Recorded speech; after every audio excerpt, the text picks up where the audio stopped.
अस्सलाम वालेकुम dear students. आज जो हम टॉपिक पढ़ेंगे वो है करेंसी ऑफ द वर्ल्ड। मेरा नाम है सरसाद सलमान और हम लोगों ने आज जो करेंसी को पढ़ना है वो इसलिए ज़रूरी है कि जितने भी आपके एनटीएस बेस्ड टेस्ट हैं, सीएसएस, पीएमएस और इसके अलावा जितने भी टेस्ट हैं, इसमें मेजरली ये जीके में आता है, जनरल नॉलेज में। और जनरल नॉलेज दो टाइप्स की होती है, एक स्टैटिक जनरल नॉलेज है और एक आपकी डायनामिक है। तो आज जो हम पढ़ेंगे वो आपकी स्टैटिक जनरल नॉलेज है, यानी करेंसी ऑफ द वर्ल्ड, जो कि चेंज नहीं होते। और डायनामिक जनरल नॉलेज वो है जो कि with the passage of time change होती है। अभी आपके सामने तकरीबन 65 कंट्रीज का ये डेटा है जिसमें उसके कैपिटल्स और करेंसीज लिखी हुई हैं। अगर आपको ये इस तरह याद करना हो तो ये आसान नहीं है याद करना, क्योंकि इतने ज़्यादा कंट्रीज को एक साथ याद करना और उनकी करेंसी और उनके कैपिटल्स, ये बहुत डिफिकल्ट टास्क है। तो हमें कुछ स्ट्रेटजीज अपनानी पड़ेंगी जिसके थ्रू हम इसको याद करें, और हमें ताकि ये याद भी रहे और हम पेपर में उसको अटैम्प्ट भी कर सकें और हमें कंफ्यूजन भी ना हो। तो चले हम स्टार्ट लेते हैं कुछ टेक्निक्स की, जो टिप्स या ट्रिक्स मैं आपको साथ साथ बताता रहूँगा। सबसे पहले शिलिंग। शिलिंग जो है ये आपकी 4 कंट्रीज में ये करेंसी का नेम है शिलिंग। जिस तरह पाकिस्तानी रुपी है, इस तरह शिलिंग है। तो शिलिंग 4 कंट्रीज में आपके इस्तेमाल होता है, जैसे कि तंजानिया, युगांडा, सोमालिया और केन्या। तो अब इसको याद करने के लिए हमारे पास आपके जहन में पहले तो ये होना चाहिए कि आपके माइंड में स्केच बने कि ये अफ्रीकन कंट्रीज हैं। तो अफ्रीका के अंदर ये 4 कंट्रीज हैं। तो एक फार्मूला मैंने इधर यहाँ पे लिखा हुआ है आपके साइड पे, टस्क, TUSK। टस्क जो है वो बेसिकली एलिफेंट के जो आपने देखिए बड़े बड़े जो दांत होते हैं, या वल्रस के जो बड़े बड़े दांत होते हैं, ये टस्क कहलाते हैं। तो चूंकि ये अफ्रीका से ताल्लुक रखता है, लिहाजा मैंने ये पिक्चर सेलेक्ट किया आपके लिए, और ये नाम टस्क का। तो T for Tanzania, U for Uganda, S for Somalia and K for Kenya. तो एक तरीका तो ये हो गया कि आपको शिलिंग को याद करने के लिए टस्क के फार्मूला से आपने याद कर लिया, ये न्यूमोनिक के थ्रू आपने याद किया। एक तरीका ये है कि आप अपने जहन में एक स्केच बनाएं कि ये अफ्रीकन कंट्रीज हैं, तो अफ्रीका की कौन सी 4 कंट्रीज में ये हो सकता है। तो आप उसको बगैर किसी न्यूमोनिक के याद करें कि Tanzania, Uganda, Somalia and Kenya. ये एक आपका सेकंड मेथड है जो कि मोस्ट कॉमन मेथड है। थर्ड मेथड ये हो सकता है कि आप किसी भी कंट्री के साथ उसको उसकी किसी बात के साथ जोड़ कर याद करें। जैसे कि तंजानिया जो है वो मशहूर है अपनी सफारीज और नेशनल पार्क्स की वजह से, तो ये टूरिस्ट स्पॉट भी है। तो आप इस तरह याद रखें कि इनके नेशनल पार्क्स बहुत ज़्यादा होते हैं। युगांडा जो है ये आप याद रख सकते हैं इस उसके साथ कि इनके झंडे के ऊपर ना एक बर्ड बना हुआ है, और वो जो है वो एक खास किस्म का क्रेसेंट जो है वो क्रेन है। तो आप ये याद रखें कि युगांडा जो है वो क्रेसेंट क्रेन है। सोमालिया का आप याद रखें कि यहाँ पे जो है पायरेट्स बहुत ज़्यादा हैं, तो जो जो समुद्री बेड़े जाते हैं या जहाज जाते हैं तो ये उनके ऊपर अटैक कर देते हैं। तो वैसे सोमालिया को याद करने के लिए आपके पास और बातें भी हैं, लेकिन मैंने जनरल एक बात वैसे ही आपको बताया थी कि आपको याद रहे। केनिया जो है वो मशहूर है अपनी उसके लिए कि यहाँ पर जो है वो टूरिस्ट बहुत ज़्यादा आते हैं। ये अफ्रीका की कंट्रीज में सबसे ज़्यादा जो टूरिस्ट आते हैं वो अमूमन केनिया की तरफ आते हैं। तो आप इस तरीके से याद कर सकते हैं, ये एक और मेथड है। तो शिलिंग आपने याद कर लिया। The next one is peso. Peso जो है इसको पैसो बोलते हैं, पैसो। तो पैसो जो है ये आपके 8 कंट्रीज में है, जिसमें आता है Chile, Argentina, Philippines, Cuba, Uruguay, Mexico, Colombia, Dominican Republic. Mexico चूंकि स्पेनिश वर्ड है तो ये वहाँ के लोग इसको मेहिको बोलते हैं। और आपको ये याद रखने के लिए इसकी कंट्री वाइज वो भी मैं आपको बताता हूँ। सबसे पहले आपको एक फार्मूला बता दूँ कि अगर कैप बहुत छोटी हो, बहुत छोटी कैप, तो हम कह सकते हैं सीडी जितनी इसने कैप पहनी हुई है, तो आपको एक नाम याद करना है कि cap cum CD, cap cum CD. सो कैप में सी जो है वो चिली है, ए अर्जेंटीना है, पी फिलीपींस है, कम में सी क्यूबा है, यू जो है वो उरुग्वे का है, एम मैक्सिको का है, सी कोलंबिया और डी डोमिनिकन रिपब्लिक। तो आप इस तरीके से याद कर सकते हैं। अब आपको मैं वही सेकंड मेथड बताता हूँ कि मसलन ये चिली है, चिली में जो है वो आइलैंड्स बहुत ज़्यादा हैं इस तरह के, यानी हम जिसको कह सकते हैं कि छोटे छोटे आइलैंड्स, और उसके अंदर ये इस तरह के स्ट्रक्चर्स हैं जो मैन मेड स्ट्रक्चर्स हैं। तो आप चिली को इस तरीके से याद कर सकते हैं कि ये चिली जो है, कैप कम सी डी में सी फॉर चिली। फिर कैप में ए जो है अर्जेंटीना है, तो आप अर्जेंटीना को याद कर सकते हैं कि यहाँ पे टैंगो बहुत किया जाता है, मतलब बच्चों से लेके बड़ों तक टैंगो बहुत लोग जो है, ये खास किस्म का डांस है वो वहाँ पर बहुत ज़्यादा है, म्यूजिक एंड डांस, और गली मोहल्लों में ये लोग करते रहते हैं। तो आपको चिली और अर्जेंटीना भूलेगा नहीं, क्योंकि अगर आपने याद किया कैप कम सीडी तो ए से आपके जहन में ऑस्ट्रेलिया भी आ सकता है, ए से आपके जहन में अमेरिका भी आ सकता है। लिहाजा आपको इसको किसी चीज के साथ टैग करना है ताकि आपको याद रहे कि ये चीज क्या है बेसिकली।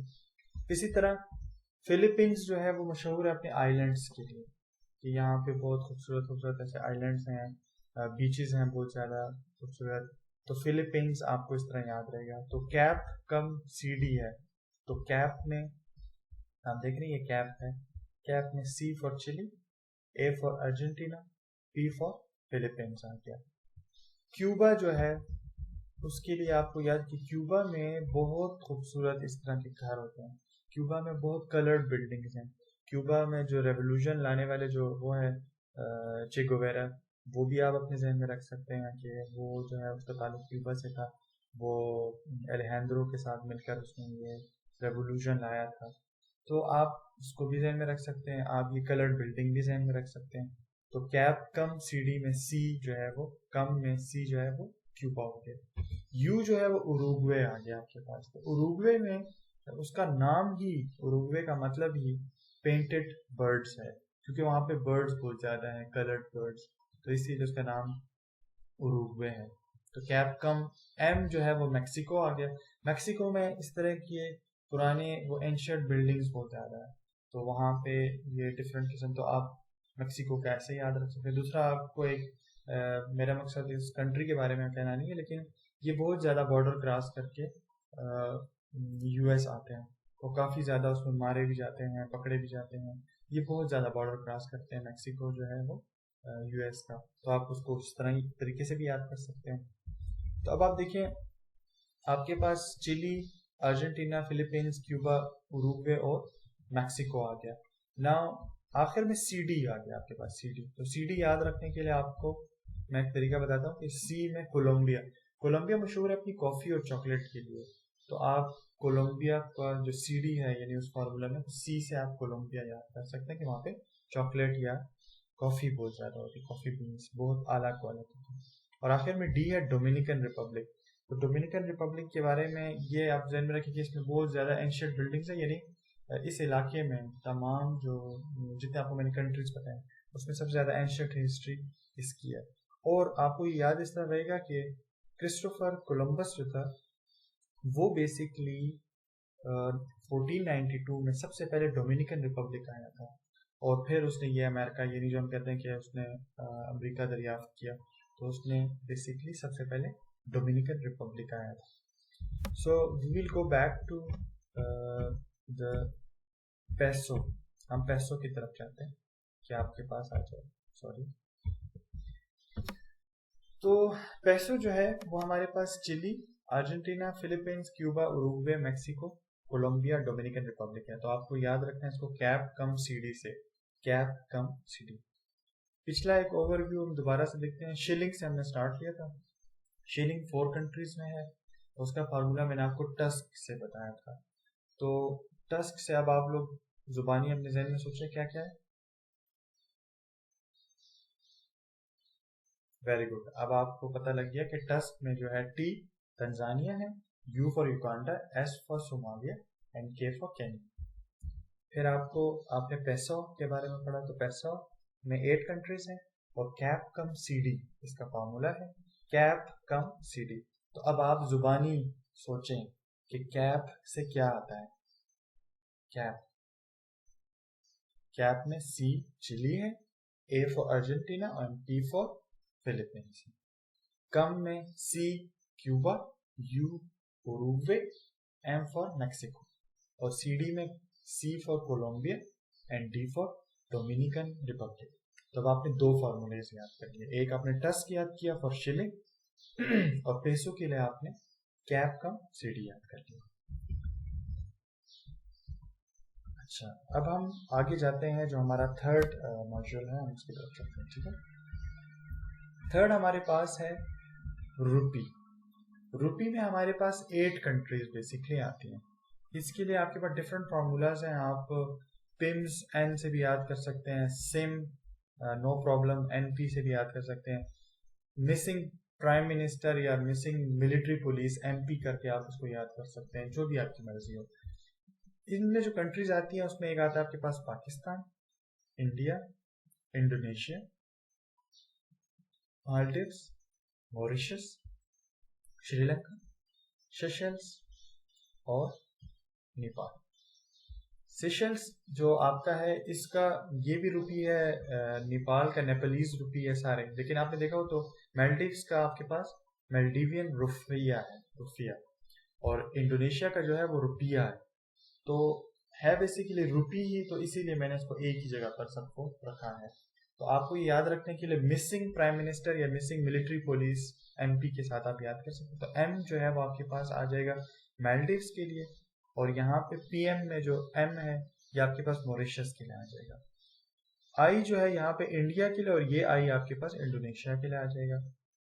अगर आप S की बात करते हैं तो S में S श्रीलंका के लिए आ जाएगा, और दूसरा S आपके पास सेशल्स के लिए आ जाएगा। ठीक हो गया, तो आप मिसिंग प्राइम मिनिस्टर के साथ याद कर सकते हैं। या अगर आप पिम्स N के साथ करते हैं तो पिम्स आपका हॉस्पिटल है, तो P फॉर पाकिस्तान आ जाएगा, I फॉर इंडिया और इंडोनेशिया आ जाएगा, ये दोनों। M for Maldives and Mauritius दोनों आ गए, S for Sri Lanka and Seychelles दोनों आ गए, और N फॉर नेपाल। तो आपको इस तरीके से भी याद कर सकते हैं। आई होप आपको समझ आ गया होगा। पाउंड जो है वो बेसिकली आपकी ये 6 कंट्रीज मैंने लिखी हैं, 6, लेकिन आप देख रहे हैं कि मैंने south Georgia and south sandwich islands को रेड किया हुआ है, बिकॉज ये अमूमन एग्जाम्स में नहीं आता और ये इतना इम्पोर्टेंट भी नहीं है। आपको ये पहले 5 बहुत इंपॉर्टेंट है, ये आपको आने चाहिए। इसके लिए मैंने जो फार्मूला बनाया वो है लेस इंग्लैंड या सेल इंग्लैंड, किसी से भी आप याद कर सकते हैं, सेल इंग्लैंड या लेस इंग्लैंड से याद कर सकते हैं। इसके लिए आपके जहन में हो कि अगर आपने याद करना है तो सीरिया इसमें आता है, पाउंड जो है वो Syria, south Sudan, Egypt, Lebanon और इंग्लैंड इसके अंदर आते हैं। यहाँ पर आपके इंग्लैंड में पाउंड स्टर्लिंग है, और बाकी सब में Lebanese pound, Egyptian pound, Sudanese pound और सीरियन पाउंड है। तो पाउंड आपको याद करने के लिए बेसिकली 5 इंपॉर्टेंट आपके जो है वो कंट्रीज हैं बेसिकली, और उनको याद करने के लिए अगर हम लेस इंग्लैंड कहेंगे तो L फॉर लेबनान आ जाएगा, E फॉर इजिप्ट आ जाएगा, और बाकी आप लोगों ने देख लिया S जो है दोनों S सीरिया और साउथ सुडान के लिए आ जाएगा। ठीक हो गया। दिनार हम लोगों ने याद करना है अब 9 कंट्रीज के लिए। तो दिनार जो है उसके लिए आपके पास फार्मूला ये बन सकता है कि KB टॉल जिस्म, यानी कबीर का टॉल जिस्म, आप ऐसे याद कर सकते हैं KB टॉल जिस्म। तो आपके पास 9 कंट्रीज हैं, और यहाँ पे 9 आपके जहन में हो कि K जो है वो कुवैत के लिए है, B जो है वो आपका है बहरैन के लिए, T जो है वो तुनीसिया के लिए है, और A जो है वो अल्जीरिया के लिए है, L आपका जो है वो लीबिया के लिए, J जो है जॉर्डन के लिए, I इराक के लिए, S सर्बिया के लिए, और M जो है वो आपका मैसेडोनिया के लिए है। फर्क सिर्फ ये कि सब में दिनार I से और मैसेडोनियन दिनार और डेनर जो है वो E से है, लेकिन बेसिकली ये दिनार ही है। तो आपको 9 कंट्रीज का इजीली याद हो जाएगा। तो आपने KB टॉल जिस्म यानी कबीर का टॉल जिस्म याद रख लें, तो आपको इससे ये याद हो जाएगा। नेक्स्ट हमारे पास क्रोन है। क्रोन के लिए थोड़ी सी स्पेसिफिसिटी आपको बतानी है कि ये किसी खास नाम से नहीं है, कहीं पर ये स्वीडन के लिए ये स्वीडिश क्रोनर है, और आइसलैंड के लिए ये आइसलैंडिक कोरोना है, क्रोना, और नॉर्वे के लिए ये क्रोन है। इसी तरह आप देख रहे हैं कि डेनमार्क के लिए डैनिश क्रोन है, और ग्रीनलैंड के लिए डैनिश क्रोन है, यानी यहाँ पर भी दोनों में डैनिश क्रोन है। फेरो आइलैंड्स और स्वेलबर्ड के लिए भी आप देखें तो आपके पास नॉर्वेजियन क्रोन है, और इसके अलावा डैनिश क्रोन है। और फेरोइस क्रोना, यहाँ पे फेरो आइलैंड में, यानी यहाँ पे 2 करेंसीज चलती हैं। चेक रिपब्लिक में भी चेक कोरूना है, कोरूना। तो आप देख रहे हैं कि बेसिकली नाम चेंज हैं, लेकिन आपको ये क्रोन से ही साउंड करेगा। तो मैंने सबको एक जगह पे रखा है कि अगर आपके लिए इंशाल्लाह एमसीक्यूज आता है तो आप इसको आसानी से कर सकते हैं। इसके लिए फार्मूला यह है कि सिंग डीसी, यानी आप डिप्टी कमिश्नर को कह रहे हैं कि सिंग डिप्टी कमिश्नर, या आप लोग डीजी को कह रहे हैं कि सिंक्रोनाइज द डीजी, तो आप सिंक डीजी के साथ याद कर सकते हैं या सिंग डीसी के साथ आप याद कर सकते हैं, जिस तरह आपको आसान लगे। ये सिर्फ याद करने के लिए है। जिस तरह मैंने आपको बताया कि कोई भी इस चीज़ को प्लीज़ आप ना माइंड करें कि मैंने ऊपर आपको बताया कि सोमालिया में जो है वो बहुत ज़्यादा पायरेट्स हैं, तो दैट डज नॉट मीन कि वहाँ पे अच्छे लोग नहीं हैं, बस वो सिर्फ याद करने के लिए है। तो इधर भी ऐसा ना हो कि आप सिंग डीसी कर दें कि डीसी को कह रहे हैं कि आप गाना गाओ, तो ये सिर्फ याद करने के लिए चीज़ है। तो अब आपने इसको ऐसे याद रखना है कि जैसे अगर सिंग डीसी है तो सिंग में S Sweden, I for Iceland, N for Norway, और जी आपका ग्रीनलैंड हो गया, और डी जो है वो आपका डेनमार्क हो गया, और सी जो है वो आपका चेक रिपब्लिक हो गया। थोड़ा सा अगर आपने ज़्यादा याद करना हो और स्पेसिफिकली याद करना हो तो आपको ये ज़हन में रखना चाहिए कि आपका जो चेक रिपब्लिक है उसमें इसको चेक कोरूना कहते हैं, चेक कोरूना, जबकि आइसलैंड को हम आइसलैंडिक क्रोना कहते हैं, क्रोना। और स्वीडन जो है उसमें ये क्रोनोर है, क्रोनोर। तो क्रोन आपका सिर्फ और सिर्फ नॉर्वे, डेनमार्क और ग्रीनलैंड में, ठीक हो गया क्रोन। नेक्स्ट हम आते हैं रियाल की तरफ। तो रियाल जो है वो 6 कंट्रीज में है। इसका फॉर्मूला जो मैंने बनाया है वो है BIOS questionnaire, question year, BIOS BIOS, questionnaire में Q और आपके पास वाई, तो क्वेश्चन ईयर आप, तो आप लोग बायोस का क्वेश्चन है, आपने बताया बायोस का, बायोस जो आपके लैपटॉप या कंप्यूटर में होती है तो हम कहते हैं बायोस क्वेश्चन है। तो अगेन इसमें रियाल जो है वो बेसिकली इन 6 कंट्रीज में है। ब्राज़ील के लिए स्पेसिफिकली इसको ब्राज़ीलियन रियल कहते हैं, रियल, लेकिन मैंने इसको यहीं पर रखा है ताकि आपको याद रहे ये स्पेसिफिकली रियाल नहीं है, रियल है, लेकिन साउंड उसी तरह कर रहा था, इसीलिए मैंने इसको यहाँ पे रखा। Iran, Oman, Saudi Arabia, Qatar और यमन, यहाँ पर सब में आप देख लें कि आपके पास रियाल मौजूद है, ठीक हो क्या। नेक्स्ट हमारे पास यूरोज हैं। अब यूरोज जो है बेसिकली बहुत ज़्यादा कंट्रीज के अंदर है, लेकिन मैंने यहाँ पे सिर्फ वो कंट्रीज मेंशन की हैं जो बहुत इंपॉर्टेंट है और एग्जाम पॉइंट ऑफ व्यू से भी बहुत ज़्यादा इंपॉर्टेंट है, जैसे कि Austria, Belgium, Cyprus, Estonia, France, Finland, Greece, Germany, Italy, Ireland, Lithuania, Latvia, Luxembourg, Malta, Netherland, Portugal, Slovenia, Slovakia और स्पेन वगैरह। इसको याद करने का ये तरीका कि आप ए से याद करें, ABCDEFG, तो ए से ऑस्ट्रिया आ जाएगा, बी से Belgium, C for Cyprus, E for Estonia, F for France, F for Finland. कोशिश ये करनी है आपको इसको 7-8 बार आपने पढ़ना है ताकि आपको पता लग जाए कि यूरो जो है वो यूरोपियन कंट्रीज में कहाँ कहाँ पर इस्तेमाल होता है, तो आपको आसानी से याद हो जाएगा अगर आप उसको 7-8 बार पढ़ेंगे, ठीक हो गया। नेक्स्ट हमारे पास डॉलर आ गया। डॉलर अगेन आपके पास 32 या 35 कंट्रीज में है, लेकिन मैं आपको स्पेसिफिकली वो कंट्रीज बता रहा हूँ जो अमूमन एग्जाम पॉइंट ऑफ व्यू से बहुत इंपॉर्टेंट है, ठीक है, जैसे कि America, Australia, Barbados, Bermuda, Canada, Fiji, Hong Kong, Jamaica, New Zealand, Namibia, Taiwan, Trinidad and Tobago, Singapore और जिम्बाब्वे। अब आप देखें कि आपके पास ये ट्रिनिडाद जो है एंड टोबैगो, ये बहुत ज़्यादा प्रीवियस टेस्ट में आया हुआ है, तो आपको ये ध्यान रखना चाहिए। बरमूदा बहुत ज़्यादा पूछा गया है आपके प्रीवियस NTS बेस्ड टेस्ट में या CSS में या PMS के टेस्ट में, आपको ये नज़र आएगा, इसीलिए आपको ये याद रखना है। एक बात मैं आपके जहन में और रखूँ कि स्पेसिफिकली डॉलर हर जगह पर उसका नाम नहीं है, और दूसरी बात ये आपने ध्यान में रखनी है कि जिम्बाब्वे जो है इसमें मल्टी करेंसीज हैं, यानी सिर्फ डॉलर नहीं होता यहाँ पे, जिम्बाब्वे में और टाइप ऑफ करेंसीज भी मौजूद है, लेकिन मेजरली डॉलर इस्तेमाल होता है। देखिए जैसे कनाडा का कैनेडियन डॉलर है, ऑस्ट्रेलिया का ऑस्ट्रेलियन डॉलर है, न्यूजीलैंड का न्यूजीलैंड डॉलर है, तो स्पेसिफिकली डॉलर नहीं है, और सिर्फ डॉलर जो है वो अमेरिका में नहीं है आपके पास, ठीक हो क्या।